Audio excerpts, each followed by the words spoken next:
అందరికీ నమస్కారం. నిత్య జీవితంలో భగవద్గీతకు స్వాగతం. ఈరోజు రెండో అధ్యాయమైన సాంఖ్యయోగంలోని 61, 62, 63, 64, 65, 70, 71, 72 శ్లోకాల నుంచి కొంత నీతి. ఇంద్రియాలను ప్రాపంచిక విషయాలపైకి పోనీకుండా నిగ్రహించాలి. ఇంద్రియాలన్నీ నిగ్రహించిన వాళ్ళ జ్ఞానమే స్థిరంగా ఉంటుంది.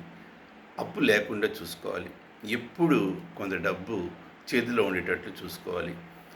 ప్రాపంచిక విషయాలు ఎలాంటివంటే అవి చిన్నగా మనసునందు ప్రవేశించి మనిషిని అధోగతికి తోసేస్తాయి. తెలివితో ఇంద్రియాలను ప్రాపంచిక విషయాల వైపు పోనీక మనసునందు వాటి గురించి ఆలోచన లేకుండా ఉండాలి. ప్రాపంచిక విషయాల ధ్యాస వదిలి దైవ ధ్యానం చేయాలి. ఇంద్రియాలు మనస్సు మన కంట్రోల్లో ఉండాలి. మనం వాటి కంట్రోల్లోకి వెళ్ళిపోకూడదు. అలా ఉంటే మనశ్శాంతి, నిర్మలమైన మనస్సు ఎప్పటికీ మన సొంతం కాదు. మనసునందు ప్రాపంచిక విషయాల గురించి ఆలోచించకుండా ఉంటే అన్ని దుఃఖాలు నశిస్తాయి, ఆనందం కూడా పొందగలం.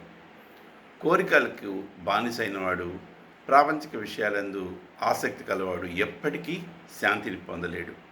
శాంతిని, సుఖాన్ని పొందాలంటే కోరికలన్నీ వదిలేయాలి. వాటి యందు ఏ మాత్రం ఆసక్తి చూపించకూడదు. అహంకారాన్ని, మమకారాన్ని కూడా వదిలేయాలి. మనకి ఆరోగ్యం, బలం, జ్ఞాపక శక్తి, తెలివి ఇవన్నీ ఉన్నప్పుడే ఆధ్యాత్మిక సాధనకు సరైన సమయం. ప్రతి నిమిషం బాల్యం, యవ్వనమందు కూడా దైవ చింతన చేయాలి. నమస్కారం.